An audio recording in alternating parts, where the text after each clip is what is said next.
Hi friends, welcome back to Read With Me, LG. Happy to have you here with me today. I'm really glad you chose to spend a little time with me. I have a little bit of a funny one, and some of the adults who are watching are going to get a kick out of this, but this is not a book I grew up with. But a good friend of mine who's a huge fan of Taylor Swift, who's the musician, heard I was reading these stories and gave me this book, so I just had to do it today.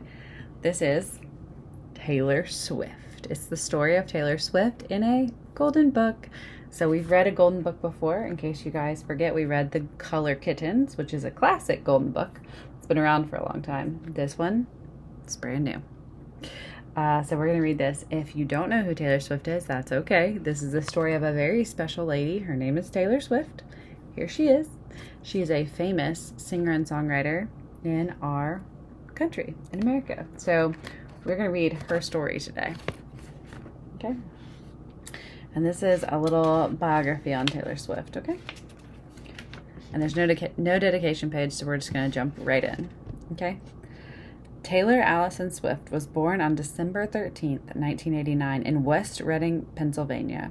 Her parents named her after James Taylor, a famous musician. So there's little Taylor, and there are her parents. A lot of love surrounded Taylor and her little brother Austin. The Swifts did many activities as a family. They spent time reading books, visiting new places, and having fun outside. So this is a sweet little picture of her having fun outside. She's chasing some seagulls on the beach, it looks like. Christmas was one of Taylor's favorite holidays, and what made the holiday season even more exciting was that her family lived on a Christmas tree farm. Everyone pitched in at Christmas time. Taylor's dad mowed the fields on his tractor. Taylor's job? Picking praying mantis egg pods off the trees. The Swifts didn't want anyone to get a buggy surprise on Christmas morning. This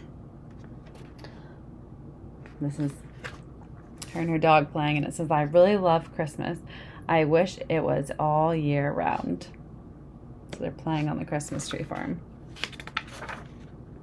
As a kid, Taylor tried lots of different things. She rode horses, she acted in plays, she wrote poetry, but when she learned how to play the guitar, she knew she had found her passion.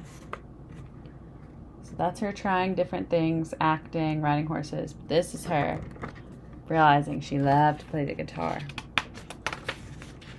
When Taylor has a goal, nothing stops her. She was a big fan of country superstars Faith Hill and Shania Twain, and she discovered that both musicians had started their careers in Nashville, Tennessee. That was all 10-year-old Taylor needed to know. She asked her parents to take her to Nashville. She asked them every day. And finally, when she was 11, it happened.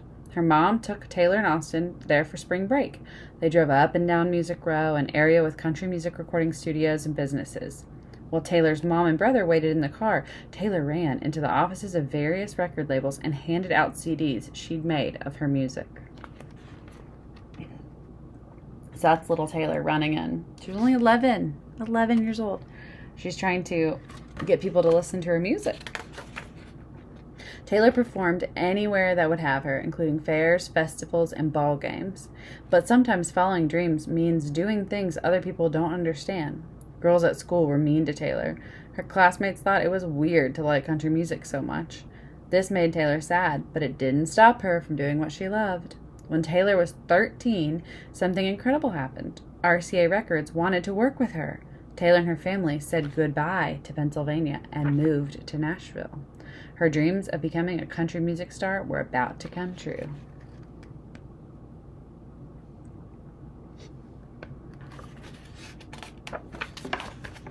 For Taylor, writing songs was just as important as singing them, but because she was young, the record company wanted her to sing other people's songs, and they thought she should wait until she was older before she made her own album. Taylor didn't agree. One night, Taylor performed at Nashville's Bluebird Cafe.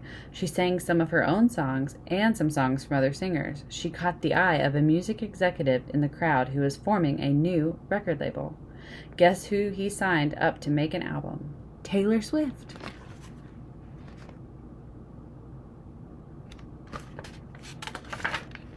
Taylor's debut album, Taylor Swift, came out when she was just 16. She was excited every time she heard her songs on the radio. Her next album, Fearless, was the top-selling record of the year and made Taylor a huge star. Taylor is fearless. When she went on her first concert tour, she took the music world by storm. One of Taylor's biggest strengths is storytelling. Her songs tell stories that many people can relate to. Taylor wrote all the songs on her third album, Speak Now. Listening to a Taylor Swift album is like hearing her diary sung out loud.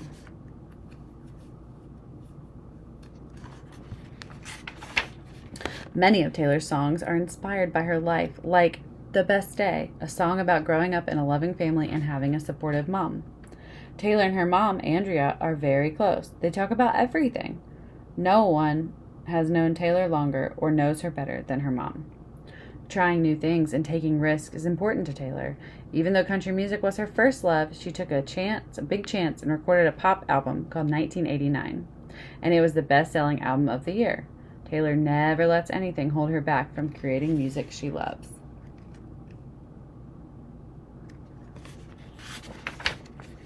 Taylor also loves sharing things with her fans.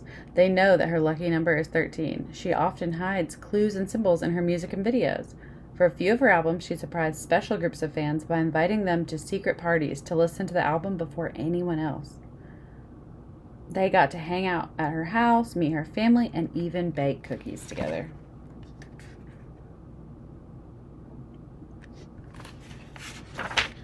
When Taylor likes something, she tells everyone about it. One thing she really likes?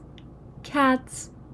Taylor has a big reputation for speaking out against racial injustice and for encouraging people to vote.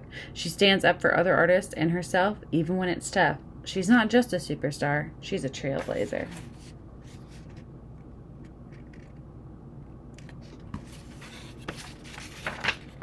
Taylor's hard work has paid off. Her albums have sold millions of copies.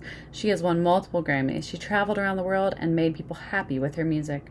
What will she do next? When you're Taylor Swift, the sky's the limit. So that was a little biography about Taylor Swift. And I forgot to say at the beginning, it was written by Wendy, Loggia, and illustrated by Elisa Chavari.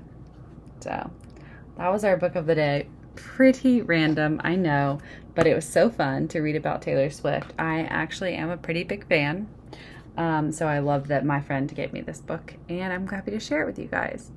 I hope you enjoyed it, and I hope to see you next time on Read With Me, LG. Bye-bye.